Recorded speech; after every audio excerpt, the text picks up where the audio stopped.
Wildfires, nature's most terrifying, destructive force. They can rage for days, leap across rivers, and even create their own weather. But did you know some wildfires have literally changed history? Hey everyone, welcome back to Know, the channel where we dive deep into the stories you didn't even know you needed. Today, we're counting down the 10 most devastating forest fires ever recorded. Fires so massive they scorched millions of acres, wiped entire towns off the map, and forever altered how we manage our forests. So grab some water, because things are about to get hot. Let's jump in. Coming in at number 10, we're heading to the USA's iconic Yellowstone National Park. In the summer of 1988, Yellowstone turned from postcard paradise to post-apocalyptic hellscape. Over 790,000 acres, nearly 36% of the park, burned due to lightning strikes and bone-dry conditions. Smoke covered the skies, wildlife fled, and people panicked. But here's the twist: that fire saved the ecosystem. Turns out fire is a natural part of Yellowstone's life cycle. This blaze led to a huge shift in fire management.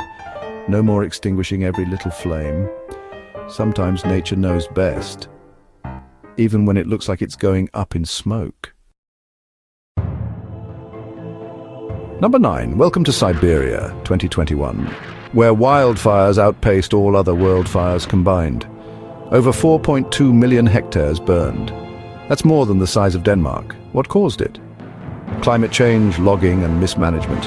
But what's scarier? The smoke reached the North Pole for the first time in recorded history. Let that sink in. These fires didn't just destroy forests, they released record levels of carbon, melted permafrost, and are still impacting the global climate today. In 2018, Paradise, California became hell. The campfire, ignited by faulty power lines, tore through 153,000 acres in hours. 85 people died, an entire town gone. It was the deadliest and most destructive wildfire in California's history. But it also forced big changes. PG&E, the power company, filed for bankruptcy. California revamped evacuation systems. This fire was a wake-up call, a reminder that fire season is now just season. February 7th, 2009. Australia's Black Saturday. With temperatures soaring over 115 degrees Fahrenheit and winds gusting at 60 miles per hour, dozens of fires exploded across Victoria. 173 people lost their lives. Homes turned to ash, whole communities vanished. It was honestly the deadliest bushfire in Australian history, and it raised some really painful questions about land management, climate policy, and warning systems. Australians changed how they prepare, forecast, and evacuate. Sometimes tragedy is the only way the system learns. Long before Black Saturday, there was Black Friday. On January 13th, 1939, Victoria burned under conditions described as, well, apocalyptic. 3 million acres, 71 deaths, and a royal commission that redefined fire prevention. This was a turning point. Governments realized you can't just let forests build up kindling year after year. Firefighters, for the first time, were trained as professionals. This fire built the foundations of modern fire management in Australia. 1910, America's Wild West. What started as small blazes turned into a firestorm across Montana and Idaho. It burned 3 million acres in just 2 days. Trees were actually sucked from the ground by hurricane-force winds. 87 firefighters died.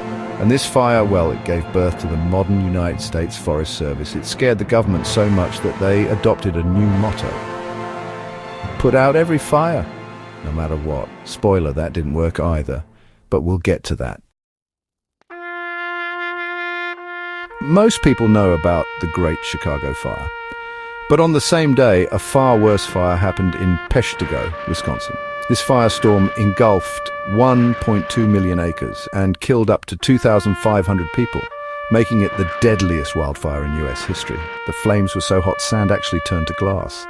Survivors, dove into rivers and wells to escape the heat. Yet, history books barely mention it, so let's change that today. 1919, Canada. Over 5 million acres burned across Alberta and Saskatchewan. It was called the Great Fire, and honestly, for good reason. Forests burned uncontrollably because of extreme dryness and all the leftover logging waste.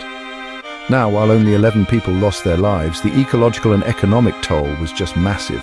This disaster really forced Canada to adopt stricter regulations on forest practices, especially around timber and slash burning.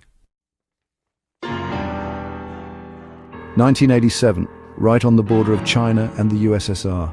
A single spark in the Daxing'anling forests became the Black Dragon Fire, burning over 18 million acres. That's right, 18 million.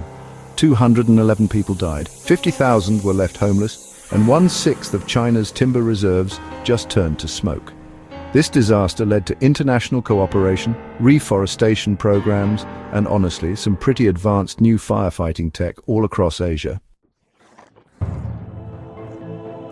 And finally, number 1, the Chinchaga Fire, 1950.